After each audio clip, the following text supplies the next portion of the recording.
Hello বন্ধুরা, আমাদের মাঝে অনেক মানুষ আছে যারা চালাকি করতে গিয়ে ধরা পড়ে যায়, মানে অতি চালাকের গলায় দড়ি অবস্থা। আজকের ভিডিওতে দেখতে পারবেন কিছু অপরাধী তাদের অপরাধ লুকোতে গিয়ে ধরা পড়ে যাওয়ার ঘটনা। 2015 সালে নাইজেরিয়ার ইকোনমি জোনে থান্ডার নামক এই জাহাজটি ডুবে যায়। জাহাজটি ডুবে যাওয়ার কারণ হিসেবে দেখানো হয় জাহাজটির তলায় বড় একটি ছিদ্র, আর সেখান থেকেই পানি উঠে ডুবে যায় জাহাজটি। আসলে জাহাজটিকে ইচ্ছা করে ডুবিয়ে দেওয়া হয়। এর আগে মালয়েশিয়ায় অবৈধভাবে মাছ ধরার দায়ে জাহাজটিকে $9,000 জরিমানা গুনতে হয়েছিল। আর সে কারণেই নাইজেরিয়ার পুলিশ যখন অবৈধভাবে মাছ ধরার কারণে জাহাজটিকে তাড়া করছিল, তখন ধরা পড়লে বিশাল অর্থ জরিমানার ভয়ে ইচ্ছা করেই জাহাজটিকে ডুবিয়ে দেওয়া হয়। পরে জাহাজের ক্যাপ্টেনের 3 বছর এবং অন্যদের 6 মাস করে জেল দেয় নাইজেরিয়ার একটি আদালত। উত্তর কোরিয়ার এই হাইওয়েটিতে মাঝে মধ্যেই গাড়ি থামিয়ে ডাকাতির ঘটনা ঘটে। গাড়ি থেকে মালামাল লুট করার পাশাপাশি খুন এবং ধর্ষণ করার মতো ঘটনা ঘটে থাকে। রাস্তায় দাঁড়িয়ে থাকা এই লোকটিকে দেখুন, আসলে সে একজন ধোঁকাবাজ। সে এই রাস্তায় দাঁড়িয়ে থাকে সুবিধা বুঝে কোনো গাড়ির উপর ইচ্ছাকৃতভাবে আছড়ে পড়ার জন্য। গাড়ির উপর পড়ে গিয়ে পরে গাড়ির মালিকের কাছ থেকে জরিমানা আদায় করাই তার আসল উদ্দেশ্য, এবং এই কাজ করার জন্য তার একটি সংঘবদ্ধ দল রয়েছে। তবে ভাগ্য খারাপ হওয়ায় ওই দিন সে জরিমানা আদায় করতে এক পুলিশের গাড়ির উপর গিয়ে আশ্রয় পড়ে। পরে এই ধোঁকাবাজকে পুলিশ আটক করে থানায় নিয়ে যায়। ইন্স্যুরেন্স করার পরে মিথ্যা দাবি করে সে টাকা আদায় করার চেষ্টা নতুন কিছু নয়। মানুষ নিজের সম্পদ ইচ্ছা করে নষ্ট করে ইন্স্যুরেন্স কোম্পানি থেকে টাকা আদায়ের চেষ্টা করে থাকে। কেউ কেউ আবার সফলও হয়ে যায়। অস্ট্রেলিয়ার বাসিন্দা স্মিথ নিজের বাড়িতে আগুন লাগিয়ে দেন এবং পরের দিন তিনি ইন্স্যুরেন্স কোম্পানির কাছে ক্ষতিপূরণের টাকা দাবি করেন। ইন্স্যুরেন্স কোম্পানি থেকে তাকে বলা হয় তদন্ত শেষে তিনি টাকা পাবেন। পরের দিন তদন্ত অফিসার ওই বাড়ির ভেতর থেকে সিসি ক্যামেরার হার্ড ডিস্ক উদ্ধার করেন। আসলে স্মিথ আগুন লাগানোর আগে সিসি ক্যামেরা বন্ধ রাখলেও ক্যামেরার হার্ড ডিস্ক সরাতে ভুলে যান। আর তদন্ত অফিসাররা ওই হার্ড ডিস্কের ভিডিও দেখে বুঝতে পারেন যে স্মিথ ইচ্ছা করে নিজেই আগুন লাগিয়েছিলেন।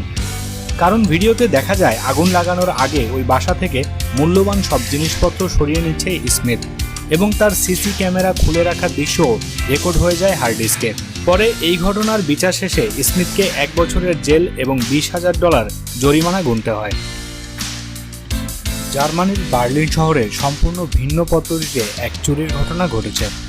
জোসেফ নামের 30 বছর বয়সী ভদ্রলোক সকালে উঠে দেখেন তার বাসার সামনে আগের স্থানে গাড়িটি আর নেই। পরে অফিস শেষে রাতে বাসায় ফিরে তিনি অবাক হয়ে যান। বাসার সামনে ঠিক আগের স্থানে তার গাড়িটি রাখা। গাড়ির ভেতর একটি চিঠির খাম রাখা ছিল।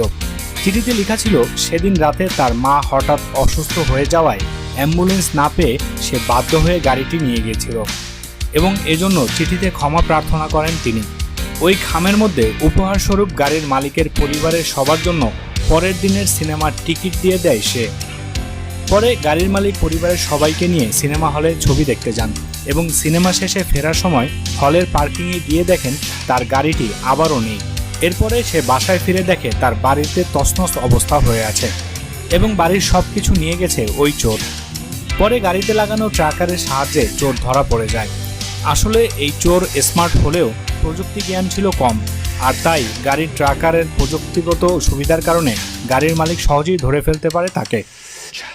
মেক্সিকো থেকে এই গাড়িতে করে দুজন আমেরিকায় প্রবেশের সময় কাস্টম পুলিশ গাড়িটির অতিরিক্ত ওজনের কারণে $100 দাবি করে, কিন্তু গাড়ির মালিক জরিমানা দিতে অস্বীকার করে এবং বর্ডার পুলিশের সাথে তর্কে জড়িয়ে পড়ে।